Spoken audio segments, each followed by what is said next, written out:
এখন পর্যন্ত বিএনপি থেকে আমাদের কোনো একটা পরিবারের খোঁজখবর নিছে এরকম বলতে পারবে না। এম্বাসি যারা আছে সব তো আওয়ামী লীগের দূষণ। এখনো তো নতুন করে আছে বলে আমার মনে হয় না। সরকারের যেখানে যান না কেন সব জায়গাতে ব্যর্থতা। এক ফেসিট চলে গেলে আমার মনে হয় আরেক ফেসিট এর মধ্যে বসার জন্য পায়তারা করতেছে। এখানে আসলে এক ফেসিটকে আমরা আন্দোলন করি, সেই আন্দোলনের সবচেয়ে ভূমিকা আপনার কম না। আপনি আরো যারা যারা আছেন, বিশেষ করে প্রবাসে যারা আছে, সবাই অত্যন্ত পরিশ্রম যেভাবে করেছে, মিডিয়াতে যেভাবে কাজ করেছেন আপনারা, সে সাথে আর্থিকভাবেও বাংলাদেশের প্রত্যেকটি জেলায় জেলায় ওয়ার্ডে ওয়ার্ডে পর্যন্ত আর্থিকভাবে সহযোগিতা করে এই আন্দোলনকে সফল করেছে। আমি মনে করতেছি এক ফেসিট চলে গেলে আমার মনে হয় আরেক ফেসিট এর মধ্যে বসার জন্য পায়তারা করতেছে। ওইখানে সবাই কাজ করবে বলতেছে, কেউ কিন্তু কাজ করতেছে না। আপনি যদি এম্বাসিতে যান, আবুধাবির যে এম্বাসি আছে, এম্বাসি একই কথা বলবে, আমরা চেষ্টা করতেছি, আমরা সরকারকে চিঠি দিচ্ছি, আমরা সরকারকে করতেছি। আপনি এই রুম আর এই পাশের রুম আর এই রুমে যদি চিঠি দিতে চান, মানে অত মুখে বলতে পারতেছেন, আমি আর আপনি যে এরকম পাশাপাশি রুমে বসে আছি, বলতেছি লিয়াস ভাই আমার এটা লাগবে বা এটাই করে দেন, এই জিনিসটা বলতে হলো ম্যাক্সিমাম 3 মাস কি হয়ে আসতে হবে, মানে ঘুরিয়ে আসতে হবে। এই পর্যায়ে এখন পৌঁছে গেছে। দ্বিতীয়ত হচ্ছে যে এখন সরকারের যেখানে যান না কেন সব জায়গাতে ব্যর্থতা।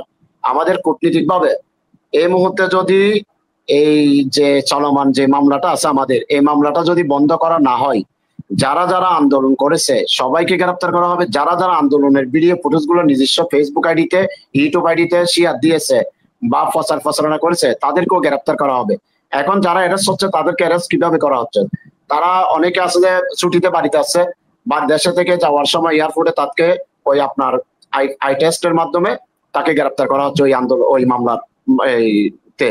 তারপরে অনেকে আছে দেশে আসতেছে, ওর খোঁজ খবর নাই, দেশে হুট করে দেশে আসতেছে, আসার সময় দেখতেছে কি ওই মামলায় তাকে গ্রেপ্তার দেখানো হচ্ছে। অনেকে আছে বিচে একামা শেষ, বিশে শেষ হইলে ওকে বিচে লাগাতে যেতে হবে।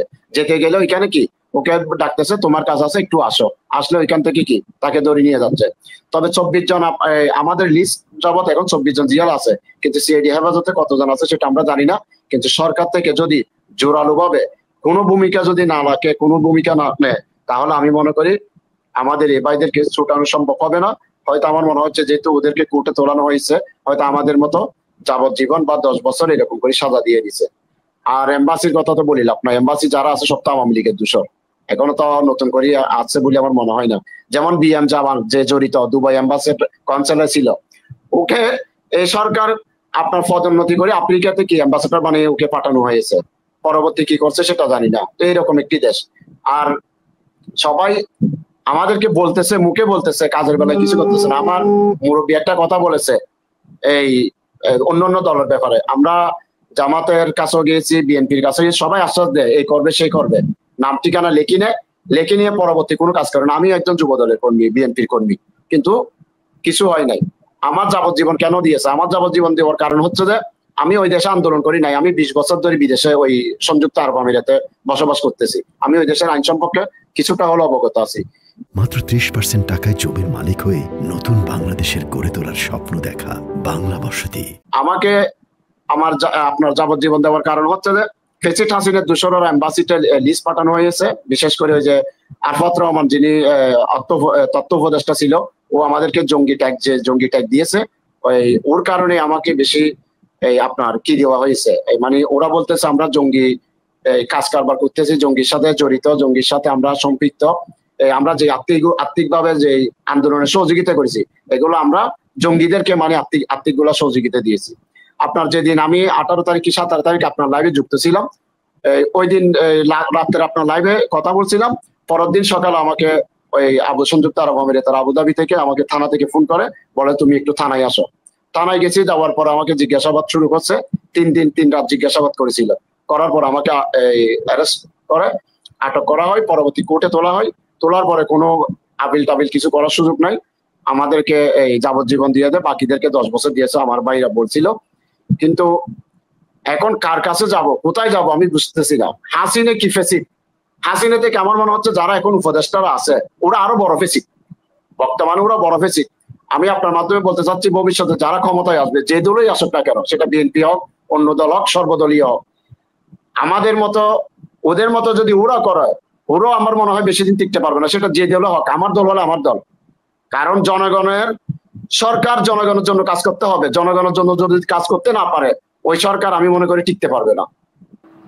এই আন্দোলনে সফল করার জন্য আমরা প্রবাসীরা তো সর্বটুক দিয়েছি, আমরা টাকা পয়সাও দিয়েছি, আমাদের ব্যবসা বাণিজ্য হারিয়েছি, আমরা সবকিছু দিয়েছি।